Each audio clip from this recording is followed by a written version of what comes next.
سلام كما يتوعلو كبرى سمعتنا زهر مني ميديايو نلوم صنوي بحتي نحسز تدالو حتصر تزيناتات هاجرات نورديك أسعبنا كنقرب لكم هنا نمكت تالكم نعدم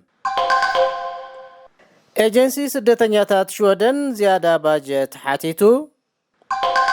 ايجنس محبراو مدحن بحمام عرفتن زوسدون محقاز كبي تبايلو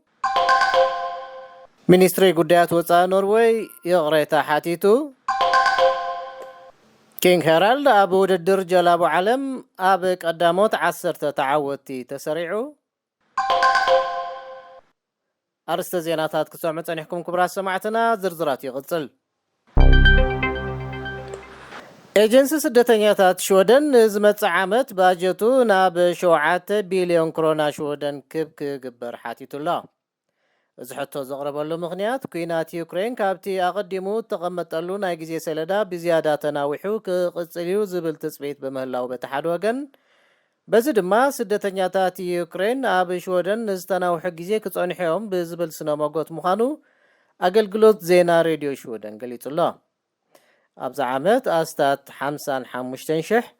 ኣብ ዝመጽእ ዓመት ከዓ 15,000 ስደተኛታት ዩክሬን ናብ ሽወደን ክኣትዉ እዮም ክብል ካብ ወቅቲ ኣየት ተረኽበት ትንበያ ኣመልኪቱሎ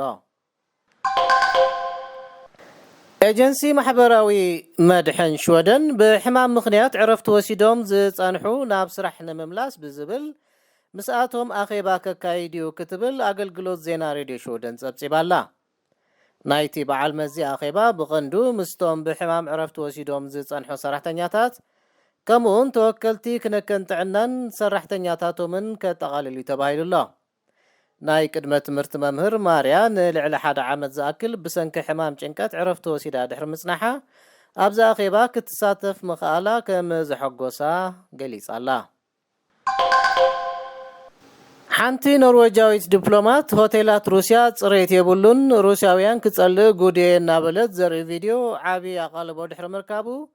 ሚኒስትሪ ጉዳያት ወፃኢ ኖርዌይ ነቲ ኣጋጣሚ ኣመልኪቱ ይቕሬታ ሓቲቱሎ ሚኒስትሪ ጉዳያት ወፃኢ ኖርዌይ ነቲ ዲፕሎማቱ ብቕድሚ ትማል ቀዳም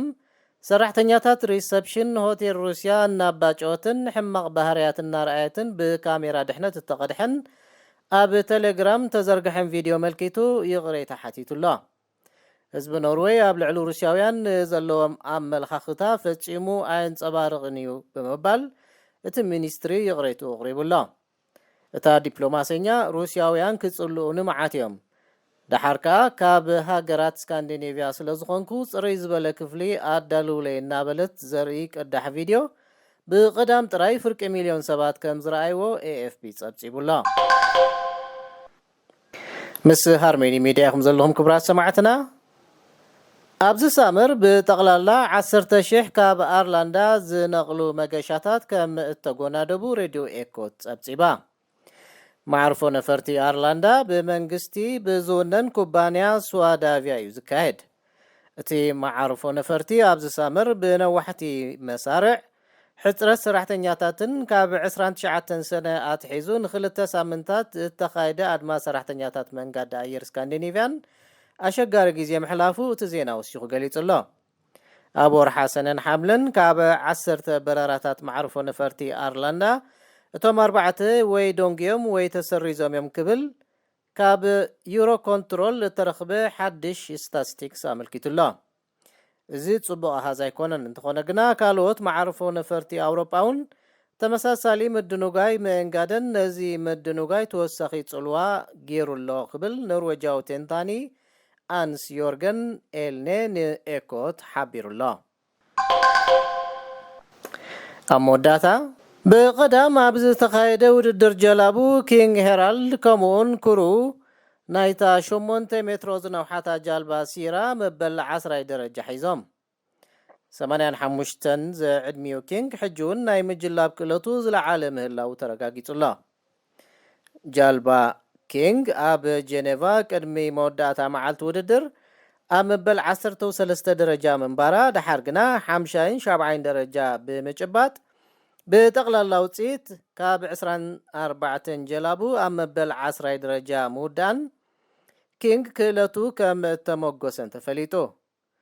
ዕድሚኡ ሽማግለ ክንሱ ምስ መንእስያት ተጋጢሙ ብኸምዚ ምዕዋቱ ምርኣይ ዘሐጉስ እዩ ናይ ህልኽ መንፈሱ ዘገርም እዩ ክብል ሓላፍት ፍጻሜ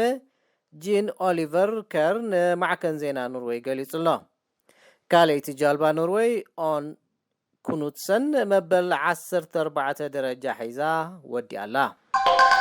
እምበር ክቡራት ሰማዕትና ንሎሚ ሰኑይ ባሕቲ ናሓሰ ብሃርሜኒ ሚድያ ዝተዳለው ሓጸርቲ ዜናታት ሃገራት ኖርዲክ በዝ ተፈጽሞም ኣለው